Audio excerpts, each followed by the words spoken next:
see you all here, and it's just nice to get back to storytelling, isn't it? Because we've been very busy here. I'm speaking as the directors because we've got the conferences going. We've got this course coming up. We're putting together our new package of learning capsules. We tend to kind of get really into all that admin work, and it's just really nice to actually be able to take an evening out and listen to some stories. And we haven't had actually a session that's kind of devoted to kids for quite a while, have we, Ambu? I mean, I'm thinking back, we had the Olios and stuff, which were more serious, if you like. So thank you so much for joining us this evening, and particularly to all our tellers. They're all promising to keep their stories to under 10 minutes. So if we can do that, then we may well get through 6 or 7 during the evening. And I'm delighted because we're seeing a lot of very familiar faces coming back tonight. And I think we have a very good program, a roster of tellers for you. So instead of me waffling on for hours and hours, let's get straight into it. And Nidhi is joining us and is going to kick us off this evening. It's been a long time. We've been missing you, girl. It's great to have you here. Okay, you're looking very cute. Thank you so much, Roger. So are you. And it's really nice to be here after a really long time. It is, yes. Whatever you've been doing has sort of, kept you fresh and happy. I can see you're, glowing. So that's good. So what story have you got for us? Do you want to say anything about it, or you want to go straight? Yeah, so I'd just like to give a little gist about where the story is from. So the story that I'm going to be telling today finds its origins around Turkey and Tibet, and I'll just jump right into it. Off you go. There once lived a queen who had all the qualities of a good leader, but she was very, very serious and way too strict. On the other hand, her daughter, the princess, was very easygoing. Well, she was clever and witty as well, but she was extremely warm and very, very nice to everybody. And while she was very proud of her mother, she thought that her mother was now getting on in years and that she should take a little break. So one day, she suggested the same thing to her mother. Mother, I think you've worked hard enough all your life. Now it's time for you to step down and let me take over. But the queen was aghast. I may have made it look very simple to you all of these years, daughter, but it's not that simple. And you are way too easygoing. You always need to be on your toes. The daughter obviously did not like what the mother felt about her, and they got into a massive argument. That went on and on for a long time, until the queen relented and said, all right, if you're serious about this, I'm willing to step down and let you become the queen. But for that, you have to solve 3 of my riddles that will test you for your cleverness, your quick wit, and your common sense. The princess was ready. Bring it on, she said. So the queen said, your first test would be to bring me a hunter who throws away what they catch and carries with them what they can't. What? The princess was now feeling as if she put her foot on the axe. But she wasn't going to tell her mother that. So she turned around and walked into the garden to ponder over this. As she strolled away, she heard a tiny little sound coming from somewhere. Help me! Help me! She looked around and she rushed straight to the water fountain, where she saw a gorgeous-looking butterfly, a gorgeously colored butterfly, drowning. She fished it out immediately and put it out to dry in the sun. The butterfly was profusely thankful. Thank you so much. Now tell me, how can I repay you? You don't need to repay me. Anyway, what does a tiny insect like you repay a princess like me? Don't worry about it. You don't need to repay me. I like helping people in need. I like helping those in need. So the butterfly didn't say anything. She just fluttered away. And the princess was back to pondering over this peculiar hunter problem. She thought and she thought, and then she said, why don't I go to the royal hunter? Maybe I can find some clue there. So she went straight to the royal hunter. But the hunter wasn't home. All she found there was his hound dog, who was tied to a pole. So the princess went up and petted the hound dog, who whimpered happily. But then suddenly, the dog started scratching himself frantically with his hind legs. And it went scratching and scratching until a tiny speck of brown flew out of its fur. And then it felt comfortable. The princess watched the dog as it went on from being comfortable to uncomfortable, and it kept scratching all over. She felt so helpless looking at the dog. Oh dear, poor thing is fighting these fleas. And then her eyes lit up. Fleas, that's it. She took the dog straight to the queen and said, look, mother, here is the answer to your first riddle. I found the hunter. But the queen was confused. What on earth is this dog doing here? I'll explain, mother. This dog is hunting fleas. It throws away what it catches, and the poor thing has to carry back what it can't catch. A tiny little smile escaped the queen's face, and she said, well done. So for your second test, you need to bring me 1,000 trees in the palm of your hand. What? Thought the princess. But she wasn't the one to give up so easily. To think about this another riddle, she went straight to the garden. And as she walked around, plop, something fell on her head. Ow, she said. She looked up and she found herself standing under an oak tree. The branches of the oak tree were swaying in the wind and dropping acorns all over. She rubbed her head and looked down to the ground, and there were acorns strewn everywhere. She picked up one and she said, quite a sturdy, hard thing this is. No wonder there's so many oak trees going. And then she said, wait a minute. This is it. I found the answer to my second riddle. She went straight to the queen and she said, here, mother, I've got the answer to your second riddle. This acorn is going to someday grow into an oak tree, which will then produce many more acorns, which will produce more trees.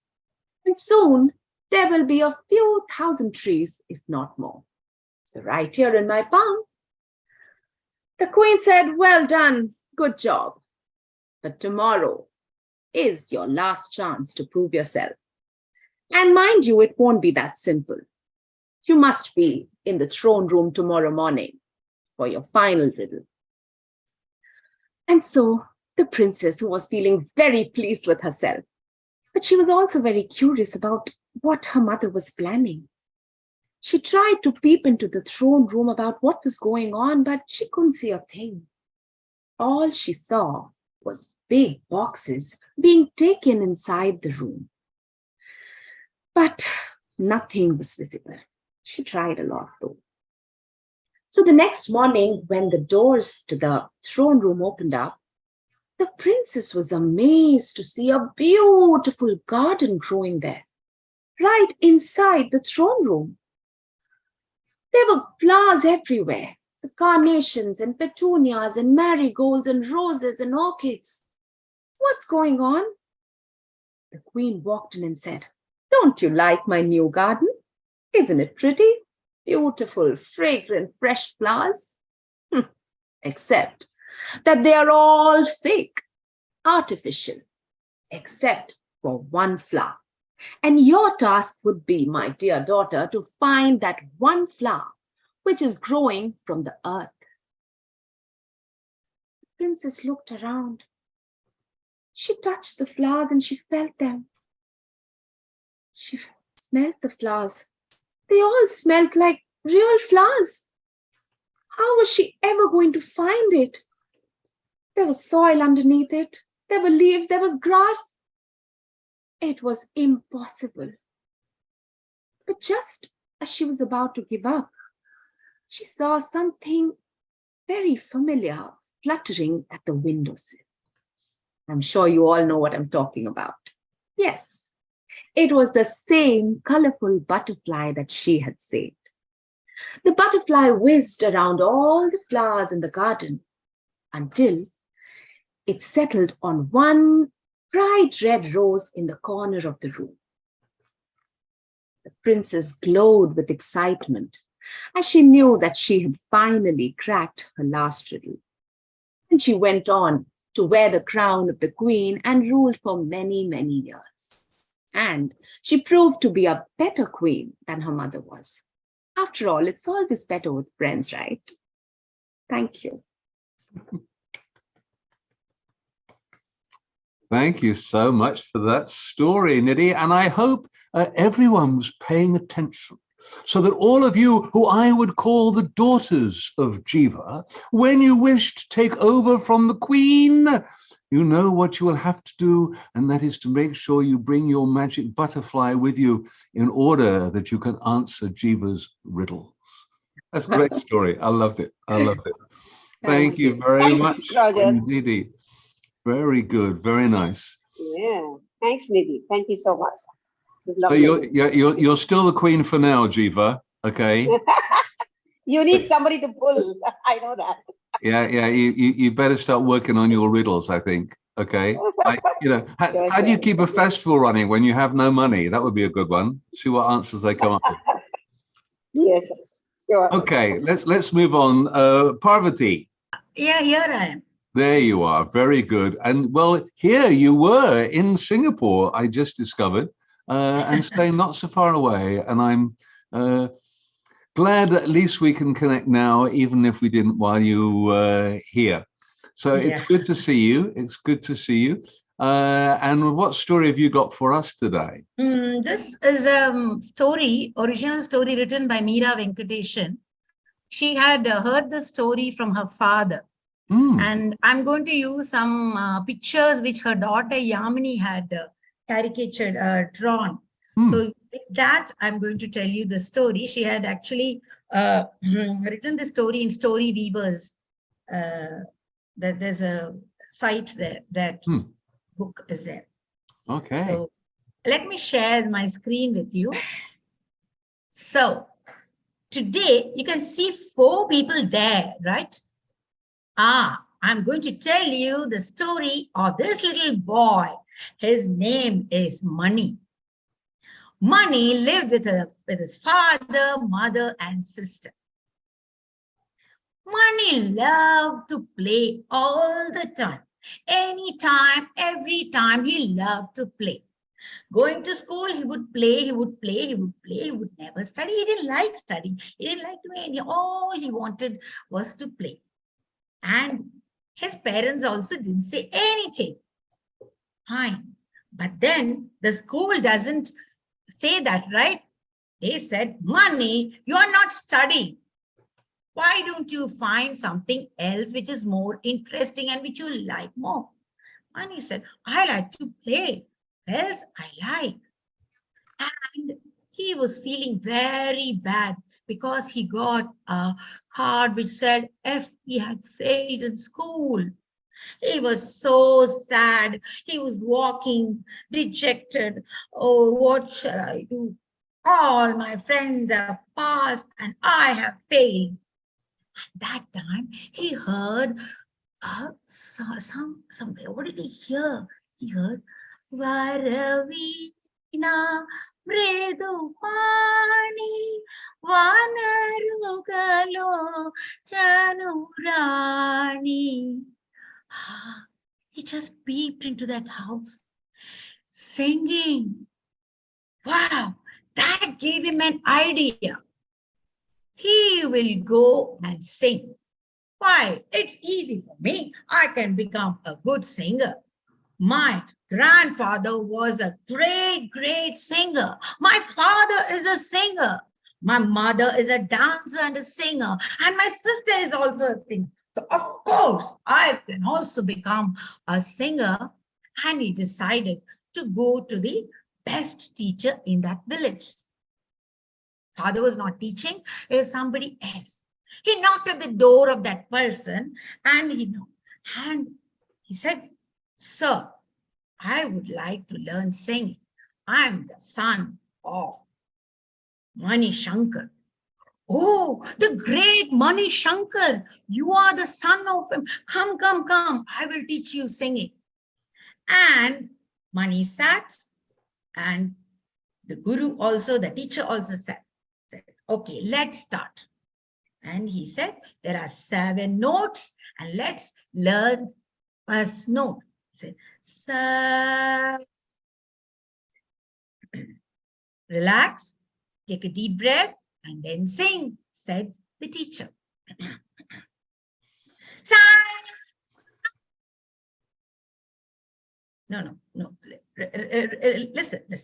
Just relax, take a deep breath, and sing sa.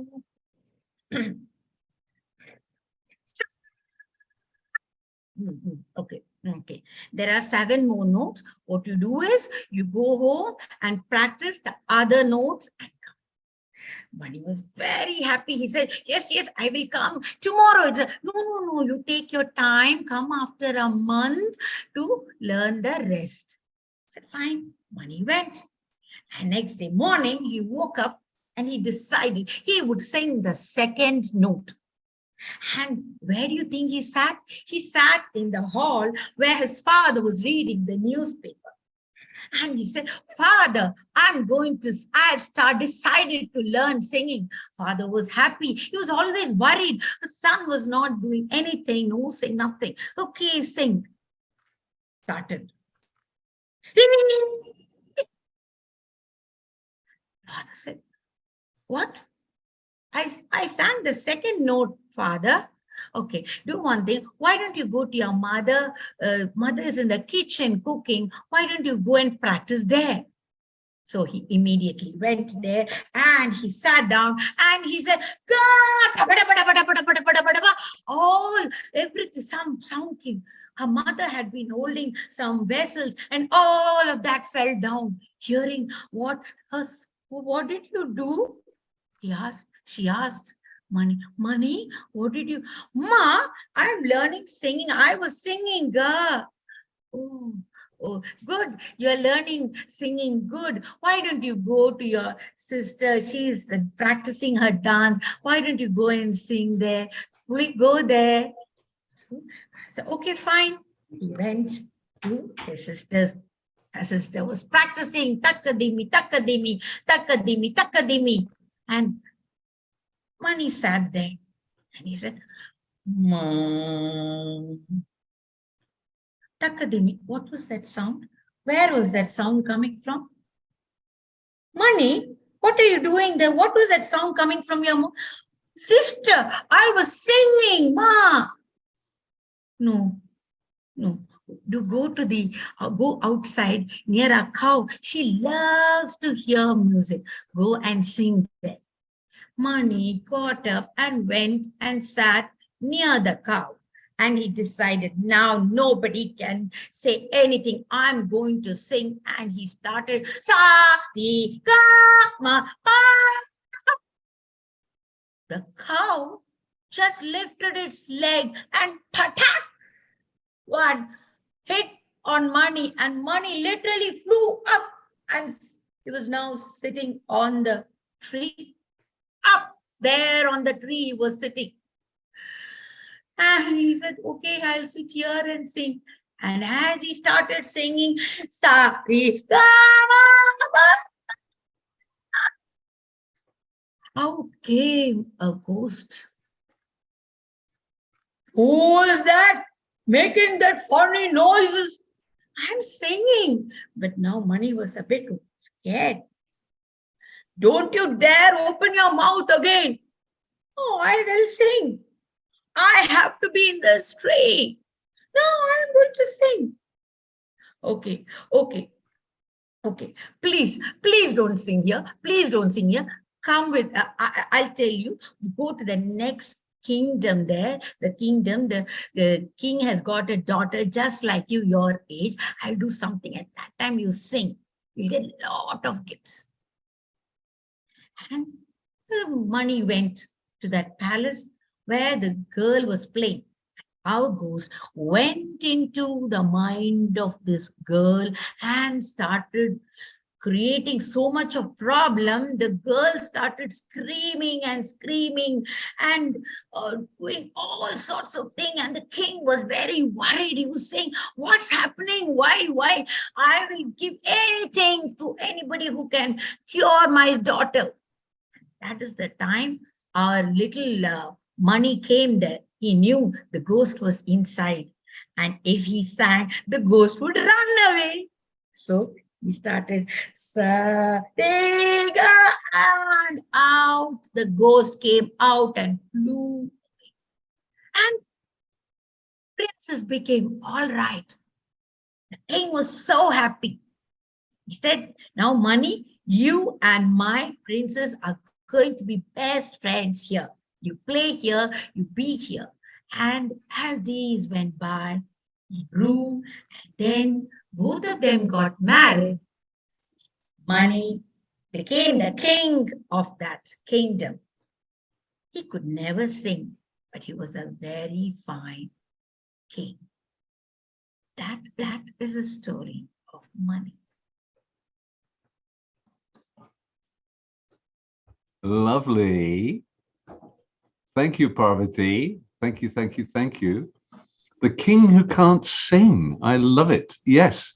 Certainly a story for all of us who can identify very definitely with money. And if any of you are in that position and unfortunately you would like to be able to sing or at least use music in your stories, then you should check out the conference because we have 2 workshops that will look at using music. I love the way that you told the story. The illustrations, gorgeous, very nice indeed.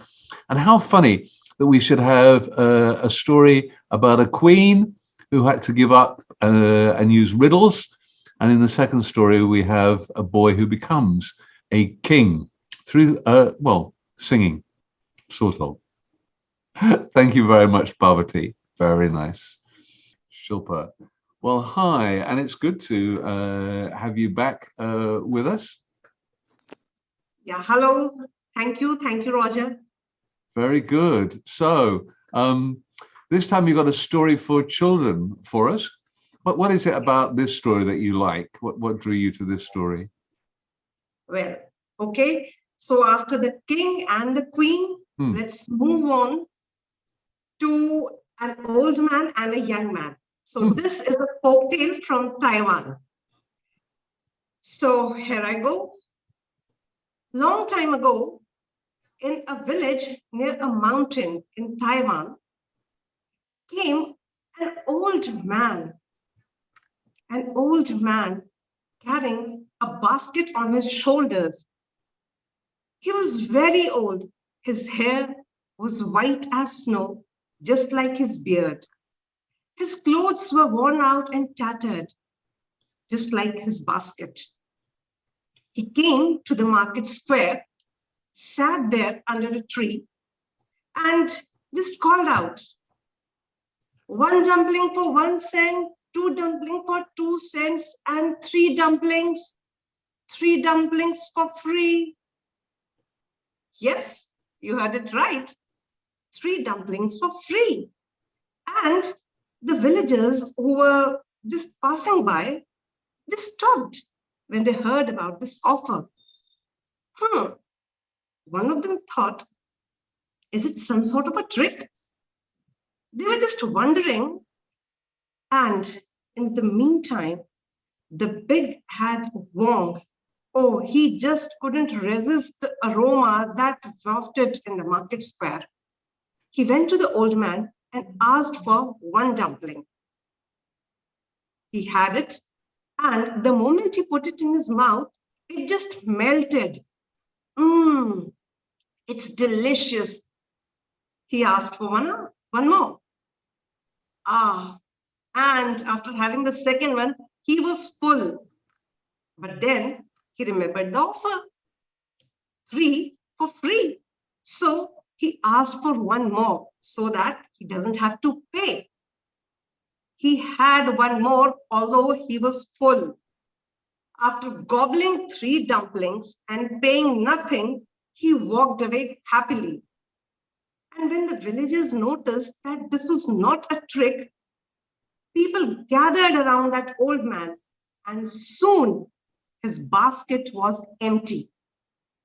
The old man went back from where he came. The next day, again in the afternoon, the old man came back to the market square with a basket full of hot dumplings, sat under the tree and called out, 1 dumpling for 1 cent, 2 dumplings for 2 cents, and 3 for free. And the villagers, they quickly gathered around and started buying. Not 1, not 2, but 3. 3 dumplings for free. And soon his basket was empty and the old man went back from where he came from. The next day, he came again to the marketplace, sat down at the same place and repeated his offer. The villagers gathered around. And all of a sudden, they heard a voice. Can I have 1 dumpling for 1 cent?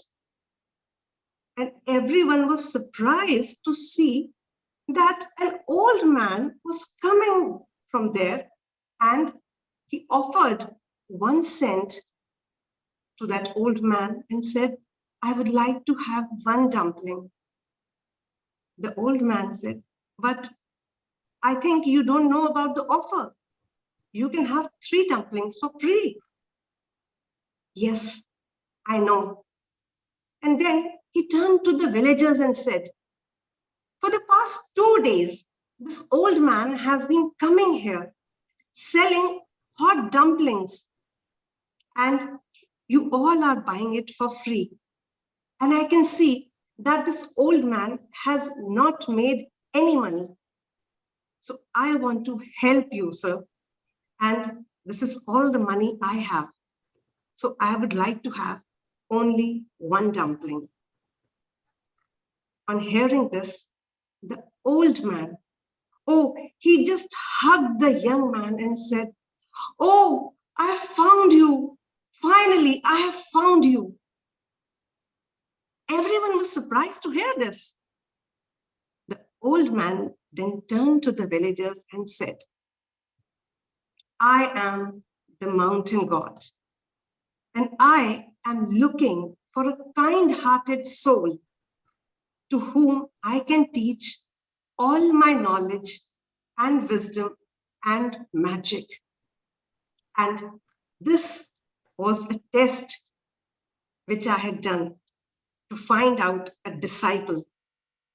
And all of you failed, but I'm happy that I have found this young man. So I'm going to teach all my magic. I'm going to impart my wisdom and knowledge to this young man. And the dumplings which you have been eating was actually made up of mud and soil from the top of the mountain. And all the villagers saw, the top of the mountain had become like a mound, as if it was cut neatly by a sharp sword. But they didn't believe it. So one of the villagers, he quickly went near the basket and checked it. He had put his hand, and instead of hot, delicious dumplings, he found that the basket was full of mud and soil. The villagers were ashamed of their behavior. The old man took the young man way up to the mountain. And it is said that this mountain, Ban Ping Shan, still stands there as a symbol of the greediness of the villagers. So I hope next time, before you grab any offer, something like 1 for free, oh, sorry, 3 for free, you would think twice, isn't it? Thank you. Yeah, this is a good story for, well, not for maths, is it really? And certainly if you want to run Amazon, you wouldn't want to go into business with that story. But great, yeah. And isn't it funny how just by coincidence, I mean, the three stories have all been dealing with this kind of transition or change. Somebody, the queen wanting to find a good queen to take over. And now here you've got the wise old man wanting to find the one true good person to whom he can, yes, hand on his legacy. Thank you. I had not heard that story before. Somewhat, I mean, in the same kind of genre as the recently Cassandra White in her webinar on it was environment, wasn't it? Or science stories, and she told the story from China, not Taiwan, from China, about the king who gives all the children, you know, the seed and says to them, grow the flower, which in a way, this is again similar. It's a test that people didn't realize. And yes, if something is too good to be true, then there's probably a reason why it isn't true. Thank you very much for that one, Shilpa. We enjoyed that, and good story for children to hear, for sure. Or maybe it's actually for the adults. Is it really for kids? Good one. Yeah. Good one. Thanks. Yeah. Thank you. Okay. So now we're going to ask Selina to join us. She's got up very early. I hope you're now fortified with your coffee. Yes, those eyes really bright, like ding. You are very good. So yeah, good to be have you back with us. It's been a while for you too, as well. I guess you've been very busy in Montreal with your storytelling. I've been busy, yes. We had your compatriot on with us the other day, Dawn McFarlane from Toronto. Yes. And telling us wonderful things about the Toronto Festival. So Canada has certainly been in our thoughts. That is an amazing festival, and we just finished our Storytellers of Canada conference, so it has been a busy time, actually. Sure. Well, very good. So I'm glad you've taken time out to come and join us. We're always glad to see you. So what have you got for us today? I have a Siberian folktale. It's called Pancake Party. Oh, that sounds good. And you're in your kitchen. How appropriate. Exactly. Off you go. Thank you. Can we do, okay, very good. Once, a long time ago, way up north in the tundra, there was a teepee, and inside that teepee, there were 3 friends. There was a tiny little mouse, and there were 2 birds. There was one white as snow, her name Ptarmigan, and there was one as black as coal, his name Raven. And they all lived very happily inside this teepee. Now one morning, Mouse, when she opened up her eyes, from a great big sleep, her belly was rumbling, and she said, friends, you'll never believe this. I had the most incredible dream. I was dreaming about a pancake party. When the birds heard that, well, they were so excited. Pancake party? I love pancake parties, said Raven. Said Ptarmigan, I love pancake parties. Can we have one? And Mouse said, I think we can. I'll go and check if we have all of the right ingredients. But when she went to the cupboard to look for the flour, she noticed that there was none, and that was an important ingredient. And so she said, "Oh, birds, birds, which one of you will fly up to out into the atmosphere and go and travel through the tundra all the way to the mill? I need flour from the miller." Just then, Raven said, "Oh, I love flying. You know that. I fly all around our teepee all the time, but oh gosh darn, right now I am too busy. Just can't. Sorry." And Ptarmigan said, "Oh yeah, I love flying. Flying is so much fun. I've got the best feathers for flying, but oh yeah, gosh darn, I can't either. I am just busy, busy, busy." So Mouse said, "Okay."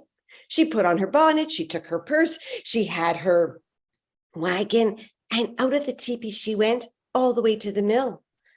She asked the miller for the flour. He sold her a bag. She put it inside her wagon and came back to the teepee.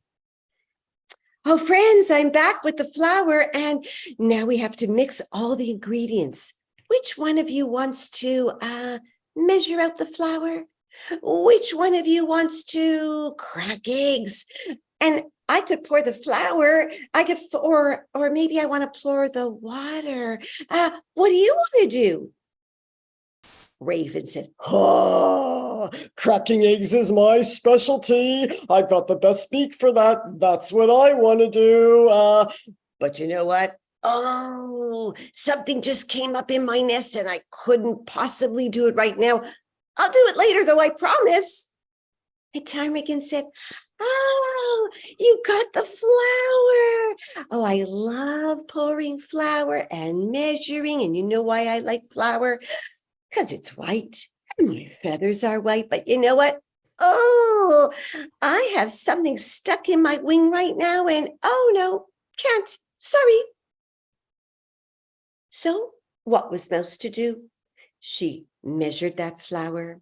She cracked all of those eggs. She poured the water and she mixed and she mixed and mixed until she had a beautiful, nice batter. She went over to the cooktop to see if it was hot, but you know what? She couldn't make it hot because she had no firewood. So she called to those birds, "Oh, birds, which one of you want to fly out right now and go and get me sticks? I know you like collecting sticks." Ptarmigan said, "Ah, yeah, collecting sticks and brush is so much fun, but oh, I have a broken talon. I need to fix it right away, right away. Couldn't possibly go. Busy, busy." And Raven said, "Yeah, looking for brush and twigs. Yeah, I have the best beak for picking those up and bringing them back. But right now, oh my goodness, something came up so important, can't do it. Sorry." What was Mouse to do? She put on her bonnet, she got her wagon, and out of that teepee she went, and she collected big sticks, little sticks, lots of dry brush, good for stoking a fire. She came back into the teepee. She put it into that cooktop. She lit that fire with a match, and soon enough, it was ready. And so she put her griddle on top and she put in a pat of butter and she saw it start to spread. It started to smell good because it's a delicious smell. Oh, friends, which one of you wants to pour out your own pancake in the pan? And at the very same time, both birds said, "No, we can't. We're busy, busy, busy." Okay, I'll do it then. So she poured out 3 beautiful pancakes for herself. 3 beautiful pancakes for Raven. 3 beautiful pancakes for Ptarmigan. It was a big frying pan. And she watched them spread, and she watched them start to get golden brown around the edges, and the whole teepee smelled so good. She called up to those birds, Ah, Ptarmigan, Raven, I am sure that you want to come now and you want to flip your own pancakes because I know you like flipping. And again, both birds looked down at her and said, no, we're busy. We've told you. So she flipped 1, 2, 3, 4, 5, 6, 7, 8, 9 pancakes all by herself. And on the top side, oh, they were crispy and golden brown. She got out a plate. She took out the maple syrup because she knew Ptarmigan liked maple syrup. And she put it on the table. And after flipping, and when she knew those pancakes were ready, she took that plate and she flipped out all 9 of the pancakes in a nice, great big stack. And then she said, guess what, my friends? The pancake party is about to begin. Do you want to come down? And just then, Ptarmigan, she flew down and she said, pancake party with maple syrup. Oh, my favorite. And Raven,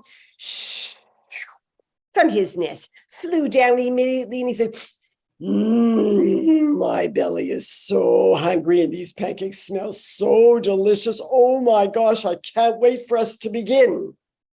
And Mouse smiled and she said, I know. I am starving too, and these pancakes smell incredibly delicious. And then she took the maple syrup, she undid the cap. But before pouring, the 2 birds looked and said, wait a minute. Mouse, there seems to be a problem. Oh, what do you think the problem is? Ptarmigan said, well, you know, there's just 1 plate with 9 pancakes, and there doesn't seem to be a plate for me. Yeah, there doesn't seem to be a plate for me either. Did you forget? Ah, you're right. It's a little wee problem. She said, when I asked you if you guys wanted to fly over to the mill, you were busy. When I said, would you like to help me mix the ingredients and measure and crack eggs? You were both busy. And when I needed somebody to go and get the twigs and the brush, you were busy, busy, busy. I asked you if you wanted to pour the batter. Busy, busy. And when I asked you if you wanted to flip the pancakes, well, you guys were busy, busy, busy. So now, my friends, you can be busy watching me eat all of the pancakes. And she took out that maple syrup. She poured it all over the top. And she ate 1, 2, 3, 6, 8, 9. Yeah, she ate all 9 of those pancakes all by herself. Now, do you think those birds just might help next time? I don't know, but I imagine they just might.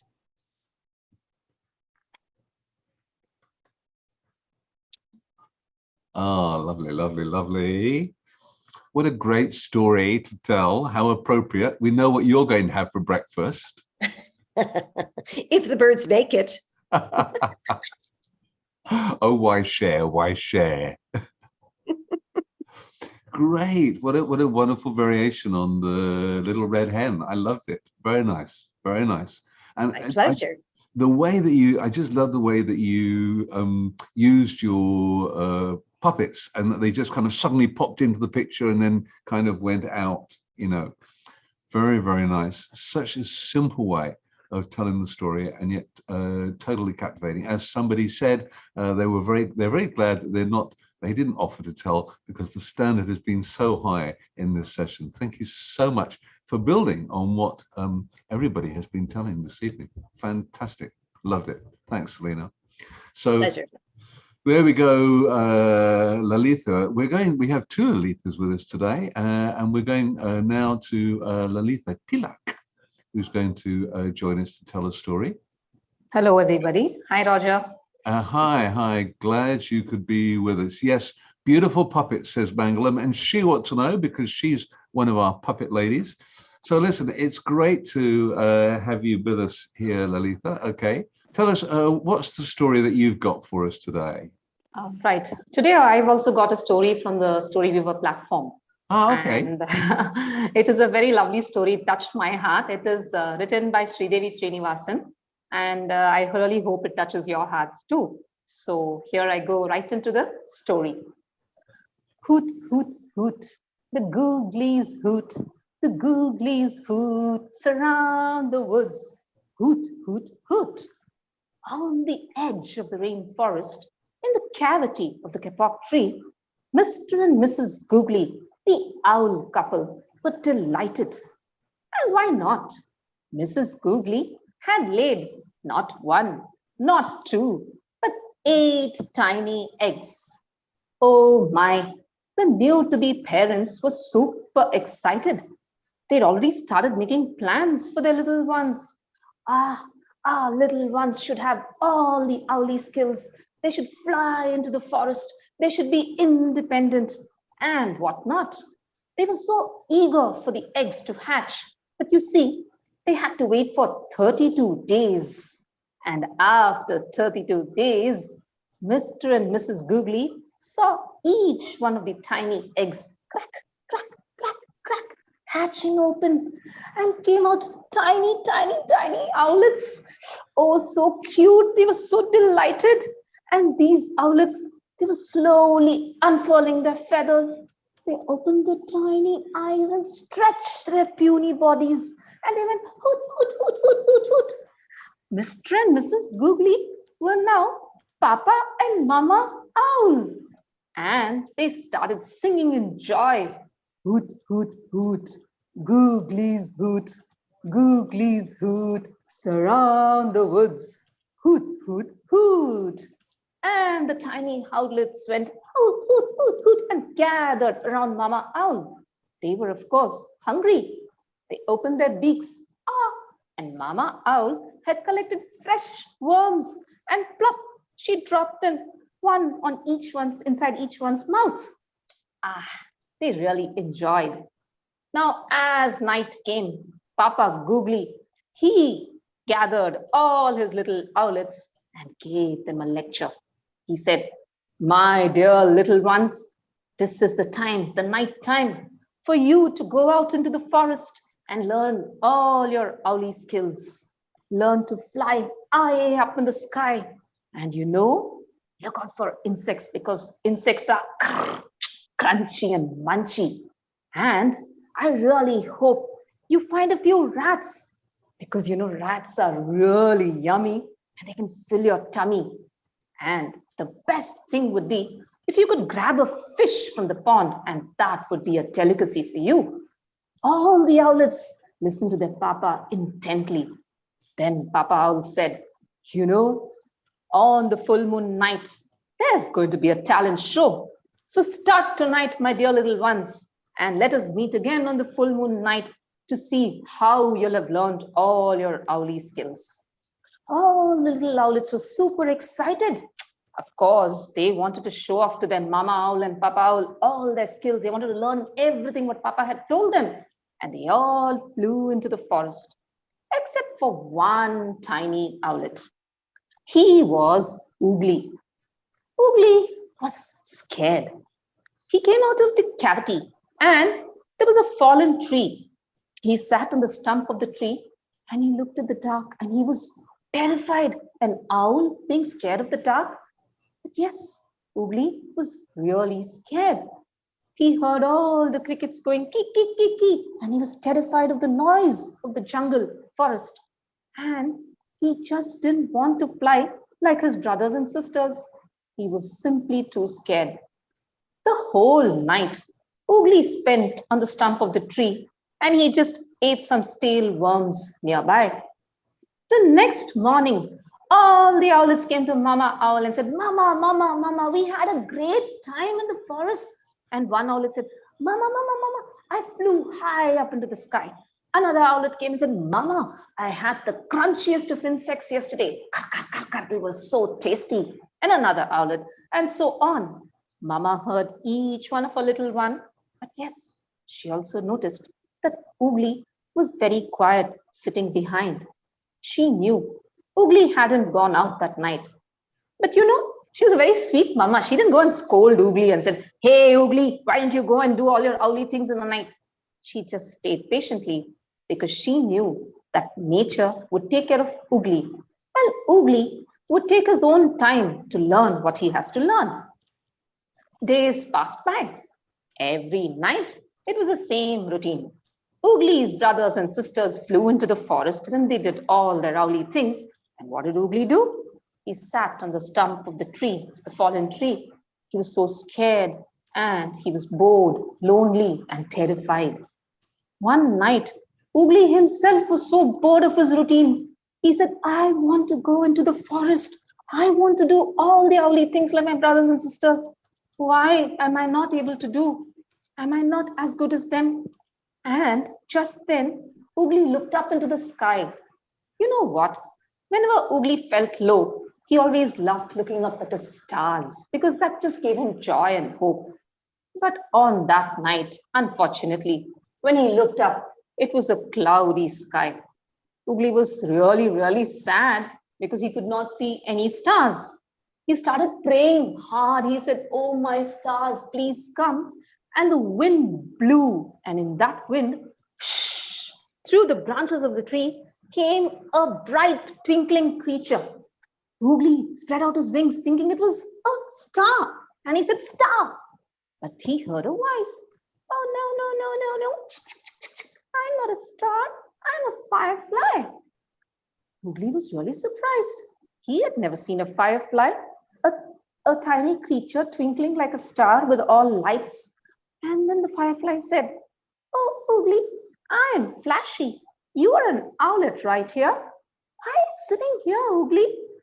Oogly looked at the firefly Flashy and said, "Well, I'm scared of the dark." "Really? I know. I'm an owl. I'm not supposed to be scared of the dark, but I'm scared to fly into the dark. I'm scared to go inside and do all my owly things."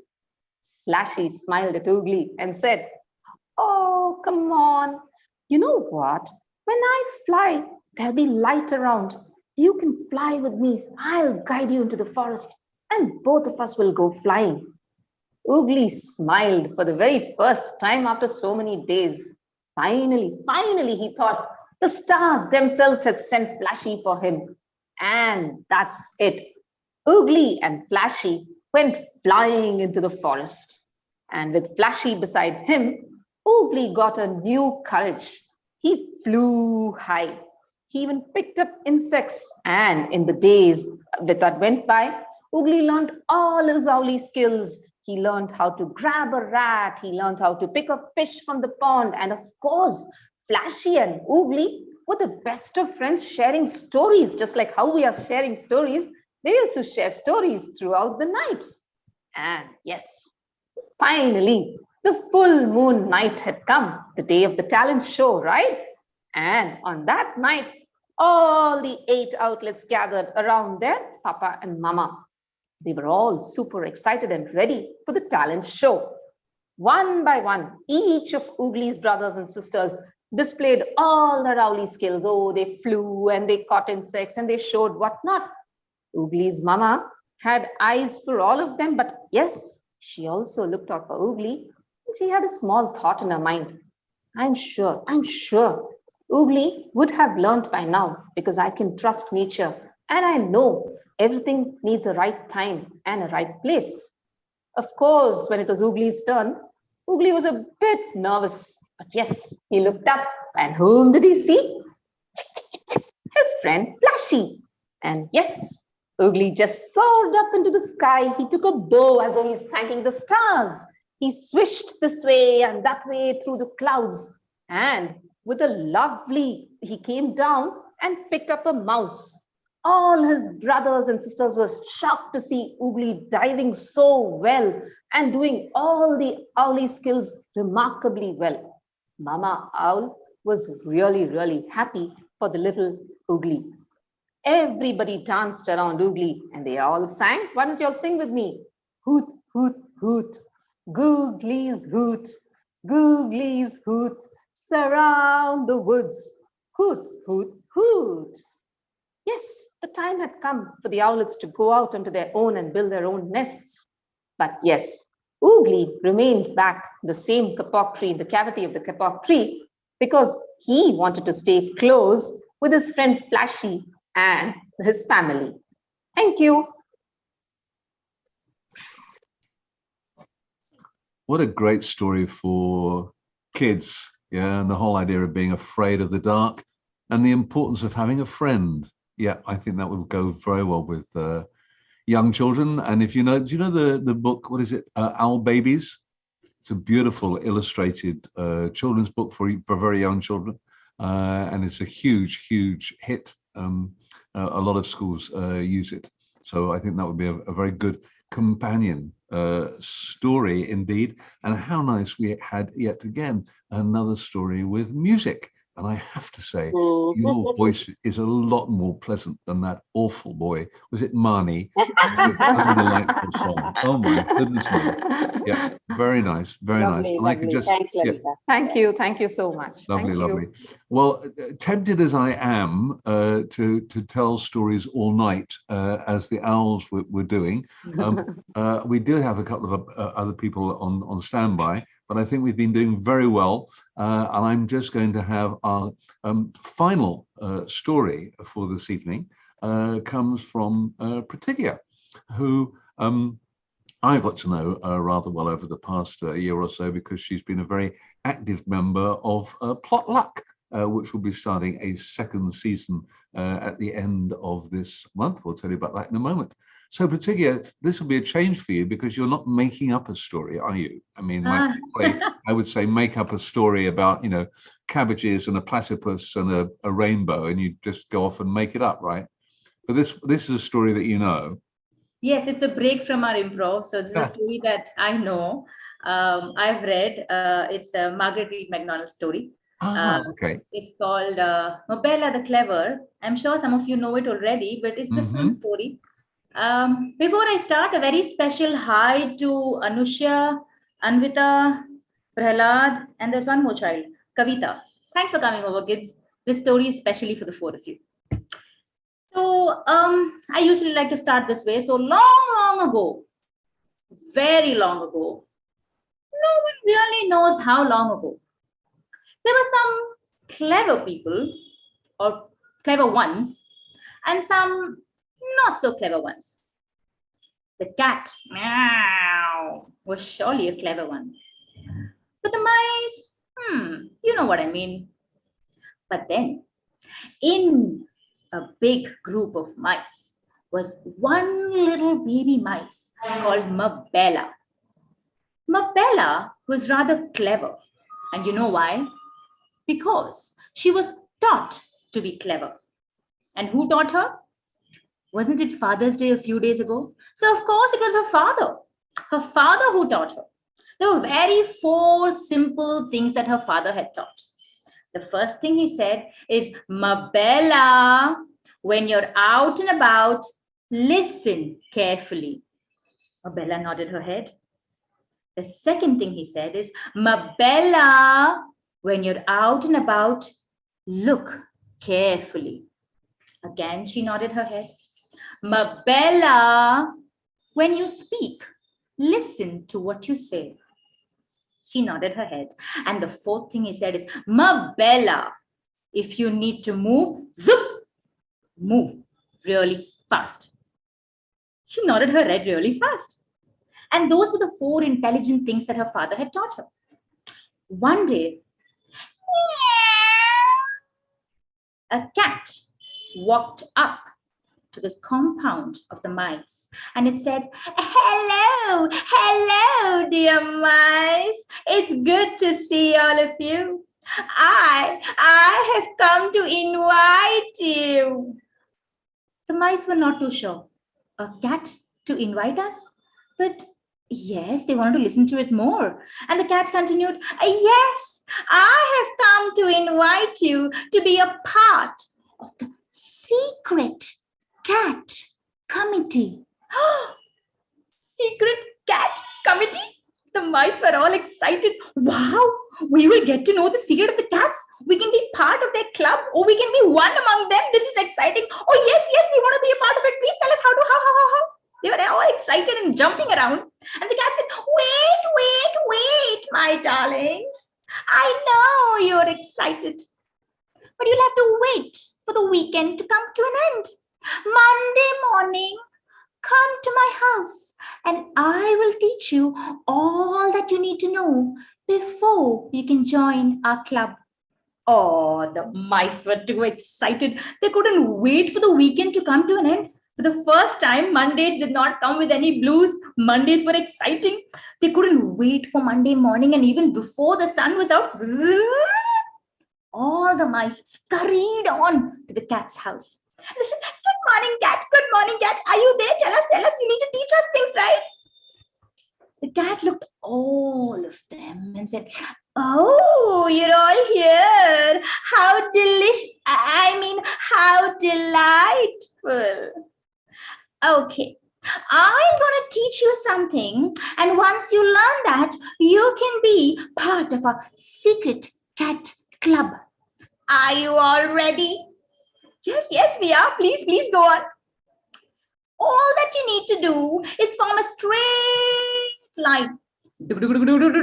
Quickly, they stood in a straight line. Mabella right in front, the shortest one, on to the longest, tallest one.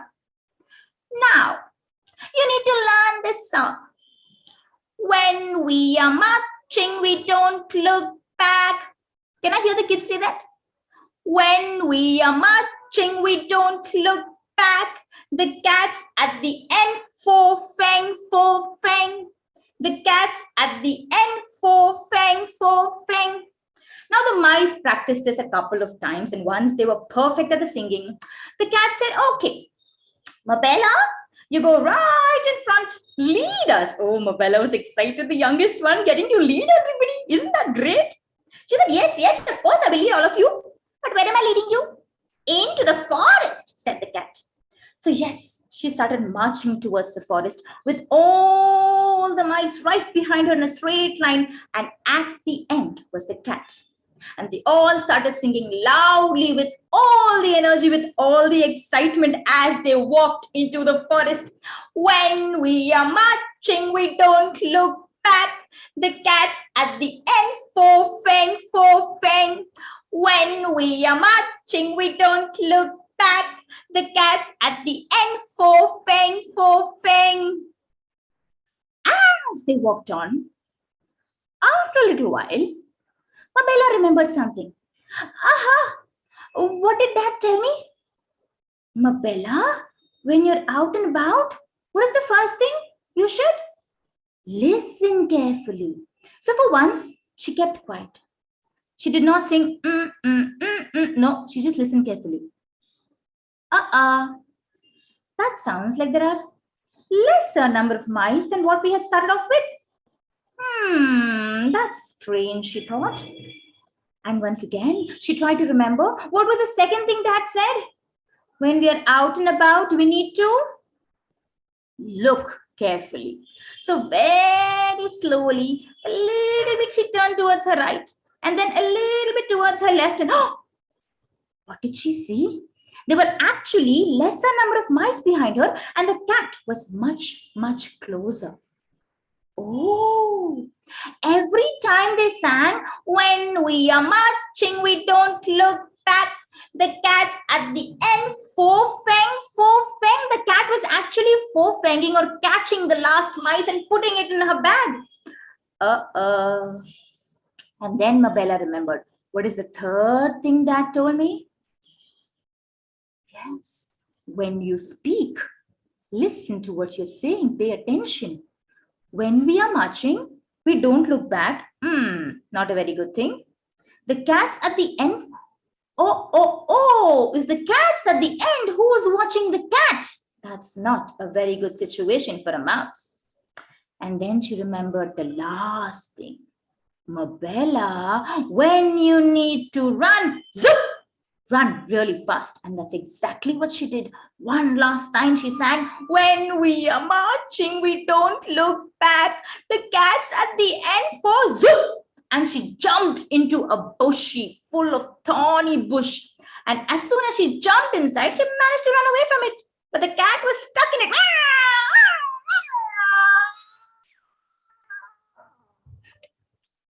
The cat was stuck, but all the mice were freed from the sack. They all ran away, and they remembered all the things that Mabella's father had taught her. And that is a wonderful story, I think, in a way to teach all the kids, in a fun way, some very important lessons. Thank you so much for listening in.